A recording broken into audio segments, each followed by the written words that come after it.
ذرا یہ ویڈیو دیکھیے گا۔ چیف جسٹس قاضی فائز عیسیٰ جیسا جید قاضی وہ پریس ریلیزوں کے ذریعے بھی اپنے فیصلے کو دفاع کرتا رہا ہے، اور ان تمام پریس ریلیزوں کے بعد آج چیمبر میں علماء کرام کو بلا کے ادھر ہی فیصلہ لکھ کے کمرہ عدالت میں آ کے سنا دیا۔ تو کیا یہ ایک آؤٹ آف کورٹ سیٹلمنٹ تھی کہ جس میں قاضی فائز عیسیٰ اور دیگر دو ججز خود کٹہرے میں کھڑے تھے اور اپنے آپ کو بچانے کے لیے دباؤ میں آ کے انہوں نے چیمبر میں علماء کے سامنے بیٹھ کے ایک فیصلہ ان کی مرضی کا تحریر کیا اور عدالت میں آ کے سنا دیا؟ آپ کو یہ کیا لگ رہا ہے کیا ہو؟ السلام علیکم، میں ہوں قیصر احمد راجہ، امید ہے آپ کی طبیعت بالکل ٹھیک ہوگی۔ یہ تھے جناب مطیع اللہ جان صاحب، اور یہ جو کلپ ہے یہ ان کے اپنے یوٹیوب سے لیا گیا ہے، اور یہ اس ایک طوفان بدتمیزی میں کہوں گا جو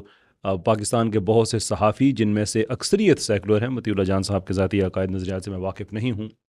لیکن اکثریت جو سیکولر لبرل ٹینڈنسیز رکھتے ہیں، انہوں نے مبارک ثانی کیس کے بعد جو سوشل میڈیا پہ مچایا ہوا ہے، جسٹ ساری بات کی یہ ہے، جو سمری ہے ساری بات کی، کہ علماء کا جتھا ہے، مولویوں کا کوئی گروہ ہے، اور انہوں نے زبردستی فیصلہ منوا لیا ہے سپریم کورٹ سے، چیف جسٹس فائز عیسیٰ صاحب سے۔ جب بھی کوئی مملکت کام کرتی ہے، ریاست کام کرتی ہے، تو اس میں یہ کبھی نہیں ہو سکتا کہ ہر شہری ہر فیصلے سے مطمئن ہو، بھلے قانون بنائے پارلیمنٹ میں یا وہ کسی عدالت کا فیصلہ ہو، تو آپ ڈس ایگری کرتے ہیں، یعنی کہ جس چیز سے آپ کو اتفاق نہیں ہوتا، آپ ریاست کی دی ہوئی سہولت کے اندر رہ کے، یعنی کہ جو آزادی ہوتی ہے آپ کے پاس، اس کے اندر رہ کے آپ اس سے ڈس ایگری کرتے ہیں اور اپنا ویو دیتے ہیں۔ ہمیں بھی جو 24 جولائی کا فیصلہ آیا تھا اس پہ بہت ڈس ایگریمنٹ تھا، لیکن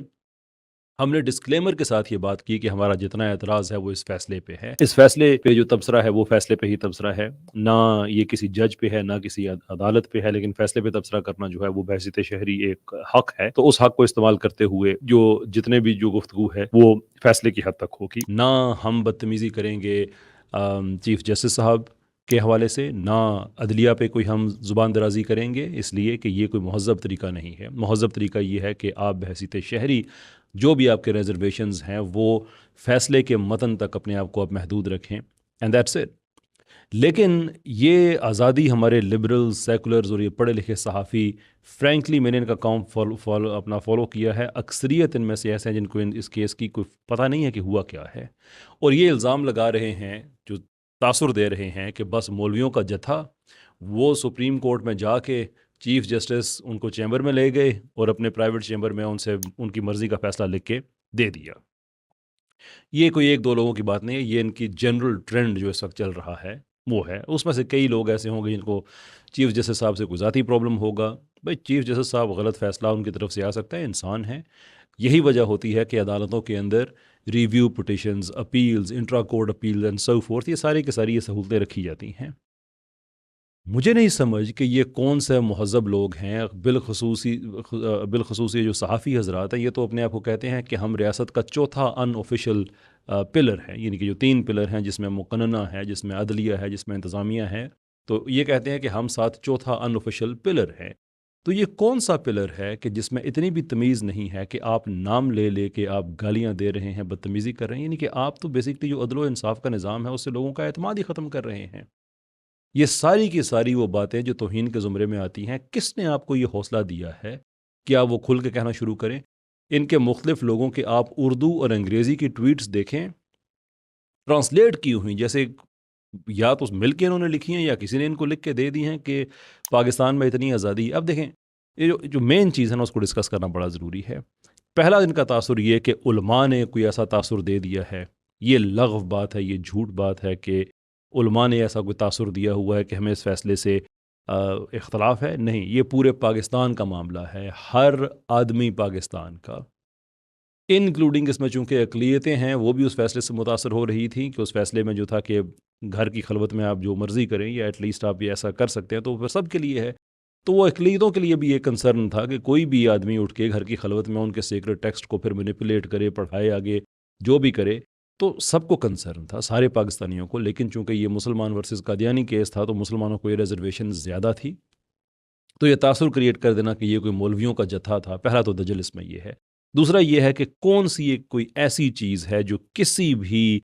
آفیشیل پلیٹ فارم سے، اس کیس کے حوالے سے میں بات کر رہا ہوں، کہ کوئی ایسی چیز کہ جو آئین میں نہ ہو اور یہ مطالبہ کیا گیا ہو کہ آپ پھر بھی اس کو کر دیں، یا قانون میں نہ ہو اور یہ مطالبہ کیا گیا ہو کہ آپ آئین قانون کو آپ سیٹ اسائڈ کریں اور ہماری مرضی کی آپ جو بھی ہماری خواہش ہے وہ آپ پوری کر دیں، فیصلہ اس کے مطابق دیں۔ کوئی ایک چیز، ایک بھی نہیں، بلکہ کرٹیسزم یہ تھا فیصلے پہ کہ جو پیراگراف 42 میں کنکلوژن ڈرا کی گئی ہے، جو نتیجہ اخذ کیا گیا ہے، وہ ڈسکنیکٹڈ ہے اس سے پہلے جو تجزیہ ہے. یعنی 3 چیزیں جو فیصلے میں لکھی ہوئی تھیں کہ اس میں آئین، قانون اور عدالتی نظائر سے یہ چیز ثابت ہوتی ہے، تو نہیں جی نہیں ہوتی ہے. یہ خیر بحیثیت شہری وہ ہمارا حق ہے کہ ہم جا کے ایکسپلین کریں، جا کے پھر عدالت کا دروازہ کھٹکھٹائیں. ریاست جو ہے وہ ماں ہے، تو ریاست کے یہ 3 حصے ہیں، یعنی کہ یہ ہماری ایک ماں کے وجود کا ایک حصہ ہے، تو ہم جا کے اس سے بات کریں کہ نہیں بھائی یہ چیز جو ہے یہ ٹھیک نہیں ہوئی ہے. تو اس کے بعد پھر عدالت اپنا کام کرتی ہے. آپ کو پھر بھی ڈس ایگریمنٹ ہو سکتا ہے، دیٹس آل فائن، لیکن وہ ایک تہذیب کے دائرے کے اندر رہ کے یہ دجل اور جھوٹ اس لیول کا کہ کوئی غیر قانونی کام کرا لیا گیا ہے اور زبردستی کرا لیا گیا ہے. خیر یہ تو پہلی بات تھی کہ کوئی ایسا کوئی نہ علماء کا جتھا تھا، نہ ہی کوئی غیر قانونی اس میں ڈیمانڈ تھی. جو کچھ تھا وہ یہی تھا کہ آئین اور قانون کے مطابق کریں. میں آپ کو ایک ایگزامپل دیتا ہوں، میں آگے بڑھنا چاہوں گا، میں زیادہ اس پہ میں ڈویل نہیں کرنا چاہتا. مثال کے طور پہ جو 6 فروری کا فیصلہ تھا، اس میں یہ لکھا ہوا تھا کہ قادیانیوں کو یا اقلیتوں کو آزادیاں ہیں آئین کے آرٹیکل 20 کی روشنی میں، لیکن اس کے اندر ایک پہرا ہے، ایک 3 چیزوں کا ایک سیٹ ہے جس کا پہرا ہے کہ وہ قانون، اخلاق، پبلک آرڈر، یہ ساری کی ساری چیزیں جو ہے ان کے امن عام یہ اس کے تحت ہونا چاہیے. تو پھر جو ریویو پٹیشن تھی اس میں یہ توجہ دلائی گئی کہ یہ ایبسلوٹ نہیں ہے، یہ اس کے ریسٹرکشنز ہیں اس پہ. بہت شکریہ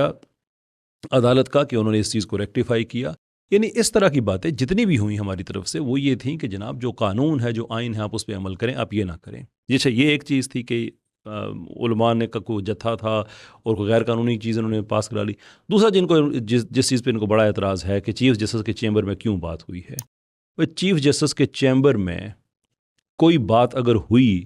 تو کیا یہ غیر قانونی ہے؟ کیا یہ استحقاق نہیں ہے؟ کیا سینسٹیو کیسز میں اس سے پہلے ایسا نہیں ہوا؟ کیا کوئی ریسٹرکشن ہے اس طرح کی کہ چیف جسٹس یا کوئی بھی جج اپنے چیمبر میں نہیں سن؟ پوری دنیا میں ایسا ہوتا ہے. مطلب یہ جوڑ رہے ہیں ایک طرح سے جو امریکہ وہ جو کرس کائل کا کیس تھا،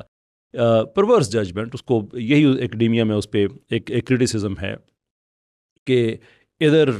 اپنا کاروائی ہو رہی ہے اور ادھر اس کو گلوریفائی کرنے کے لیے جو مووی تھی امریکن سنائپر کے، اس نے کوئی 160 سے زیادہ لوگوں کو اس نے شہید کیا ہوا تھا عراق میں، اور وہ ان کا بڑا ہیرو تھا، نیشنل ہیرو تھا، اور بڑی اس کے ایگزیجریٹڈ کہانیاں تھی ایسٹروڈوم میں کہ چھت پہ کھڑے ہو کے اس نے لوگوں کو گولیاں ماری اور مظاہرین کو، یہ وہ عجیب قصے کہانیاں تھے. لیکن ایک طرف اس کی ججمنٹ آ رہی ہے، جیوری بیٹھی ہوئی ہے، اور دوسری طرف اس کو گلوریفائی کرنے کے لیے مووی ریلیز ہو گئی ہے. پورا امریکہ اس کے ساتھ کھڑا ہوا ہے، حالانکہ وہ اس وقت مر چکا تھا لیکن اس کا وہ ہیرو تھا نا ایک طرح کا. تو عدالت، جیوری، سارے پریشر میں انہوں نے وہ فیصلہ دے دیا، اور اس کے بعد یہ کرٹیسزم ہے کہ نہیں اس وقت مووی ریلیز نہیں ہونی چاہیے تھی. حالانکہ جس آدمی نے اس کو قتل کیا ہے وہ اس وقت سائیکوٹک تھا جب اس نے گولیاں ماری. یہ ساری کی ساری چیزیں سائڈ پہ رکھ کے بھائی نہیں کر دیا. یہ سمجھ رہے ہیں کہ شاید یہ کوئی ایسی بات ہوئی ہے، حالانکہ ہم یہ اس کے ٹوٹل اپوزٹ کہہ رہے ہیں کہ جو قانون اور آئین میں لکھا ہوا ہے آپ اس کو اپلائی کریں. اس کے علاوہ ہم کیا کہہ رہے ہیں؟ تو ایک تو یہ ان کا یہ دجل. پرائیویٹ چیمبر والا میں نے جو بھی ایڈریس کیا کہ private chamber is perfectly fine, یہ ساری دنیا میں ہی ہوتا ہے. بلکہ بہت دفعہ ایسا ہوتا ہے کہ UK میں تو اگر کوئی ایسی چیز ہو، بالخصوص کوئی ایسی چیز کہ جو کہنی بھی ضروری ہو لیکن وہ پوائنٹ آف لا کی ہو، پوائنٹ آف فیکٹ کی نہ ہو، اور جیوری اس سے متاثر ہوتی ہو، تو آئدر جیوری کو باہر بھیج دیا جاتا ہے یا پرائیویٹلی بات کی جاتی ہے. امریکہ میں تو چیمبرز میں بہت عام ہوتا ہے کہ وکیلوں کو بلا لیا جاتا ہے، پرٹیکولرلی جو پری ٹرائل ہیئرنگز ہوتی ہیں کہ جس میں یہ فیصلہ کیا جاتا ہے کہ اس کیس کو ٹرائل میں جانا چاہیے یا نہیں جانا چاہیے. ان میں تو بہت عام ہوتا ہے کہ آپ جج ہو ان کو پرائیویٹ چیمبرز میں لے جاتا ہے یا لے جاتی ہے. پاکستان میں بھی یہ کوئی ایسی پریکٹس، یعنی کہ جو سینسٹیو میٹرز ہوتے ہیں ان کیمرہ پروسیڈنگز چیمبر میں لے کے جانا، لیکن اس کو اتنا بڑا ہوا کھڑا کر دینا کہ وہ جو علماء حضرات ہیں وہ پرائیویٹ چیمبر کے اندر چلے گئے اور انہوں نے کوئی زبردستی کا فیصلہ لکھ کے دے دیا. او خدا کا خوف کرو، اتنی تو عقل استعمال کر لیں آپ لوگ اپنی کہ اگر اس کے اندر کوئی غلط بات کرنی ہوتی تو عدالت کے اندر سے ان کو کیوں چیمبر میں لے کے جایا جاتا؟ یہ عدالت کے باہر ہی فون کالز وغیرہ پہ معاملہ ہو جانا تھا. اگر آپ کا یہ الزام ہے تو، کیونکہ دنیا میں ایسا ہی ہوتا ہے. یعنی کوئی چیف جسٹس یا کوئی عالم دین وہ اگر کوئی اللیگل کام کر رہا ہے، غیر قانونی غیر اخلاقی کام کر رہا ہے، تو وہ سب کے سامنے کرے گا کیا ہو یار باقی بات ہم چیمبر میں کر لیتے ہیں. وہ استحقاق ہے ایک، اس پہ اعتراض ہے آپ کو تو آپ وہ قانون بتائیں کہ اس قانون کو توڑا گیا ہے، اس پہ بات ہو سکتی ہے. اس پہ آپ انٹرا کورٹ میں اگر آپ جانا چاہتے ہیں اپیل میں جائیں. لیکن یہ نہ کریں کہ آپ کی کسی سیاسی پارٹی سے کوئی وابستگی ہے یا آپ کو ویسے کوئی اپنا ذاتی کیس اچھا نہیں لگا اور پروسیجر کی بات کرنے والے ہیں، آپ یہ اس میں نہ جائیں کہ پروسیجر کیا فالو ہوئے. میں تو آپ کو کہتا ہوں کہ آپ بتائیں پروسیجر کون سا وائلیٹ ہوا ہے. لیکن جہاں تک آپ کا تعلق ہے، آپ کے کئی کیسز ڈائریکٹ عدالتوں میں بھی گئے ہوئے ہیں، یعنی کہ جو سپریم کورٹ ہے وہاں پہ بھی وہ نہیں جانے چاہیے. یہ سارا پروسیجر، لیکن میں اس طرح کی سیاسی باتوں میں الجھتا نہیں ہوں. لیکن میں صرف یہ کہہ رہا ہوں کہ کم سے کم آپ یہ دیکھیں کہ آپ خود کتنے کمزور شاخوں پہ بیٹھے ہوئے اس طرح کے دعوے کر رہے ہیں. اچھا، کچھ لوگوں کو یہ بھی بڑا اختلاف ہوا، اعتراض ہوا کہ اس میں جو پیراگراف 7 ہے وہ بھی اب ختم ہو گیا ہے. عمر چیمہ صاحب نے ایک ٹویٹ کی، اس پہ پوسٹ کی انہوں نے. یا شور جی بالکل عمر چیمہ صاحب، آپ بھی اور جتنے بھی لوگ ہیں جو اس چیز کے جنہیں اس چیز کا افسوس ہے یا جنہوں نے رپورٹ کیا ہے، یہ تو میں نہیں کہہ سکتا کہ افسوس سے رپورٹ کیا ہے، جیسے بھی کیا ہے، لیکن جس کو افسوس ہے یا جس نے رپورٹ کیا ہے ان کے لیے خوشخبری یہ ہے کہ چونکہ اب جو بظاہر لگ رہا ہے کہ جتنے بھی مترجہ پیراگرافس ہیں وہ حذف ہو گئے ہیں، part of which is paragraph 7، paragraph 42، بالخصوص 42 کے حوالے سے، کہ اس میں اب یہ پبلک اور پرائیویٹ یہ فرق ختم ہوا. اگرچہ جو ایکچوئل ججمنٹ ہے وہ بھی آئے گی تو پتہ چلے گا. ابھی جو میں لکھا ہوا ہے کہ جن پیراگراف پہ اعتراضات تھا تو ان میں اعتراض تھا، تو ہم یہ انفر کر رہے ہیں کہ وہ اب ختم کر دیے گئے ہیں شارٹ آرڈر میں. بیسڈ آن دس انفرنس آپ سب کے لیے اچھی خبر یہ ہے، یعنی کہ ان جتنوں کو اعتراض ہو رہا ہے یا جو رپورٹ کر رہے ہیں کہ او یار 7 تھا اور 42 تھا وہ بھی ختم ہو گیا ہے، پتہ ہے اس کے ختم ہونے سے کیا ہوا ہے؟ اب یہ ہوا ہے کہ قانونی طور پہ قادیانی آپ کو اپنی پرائیویٹ محفلز میں بیٹھ کے یہ نہیں کہہ سکیں گے اور یہ بھی نہیں کہہ سکیں گے. اللہ حافظ.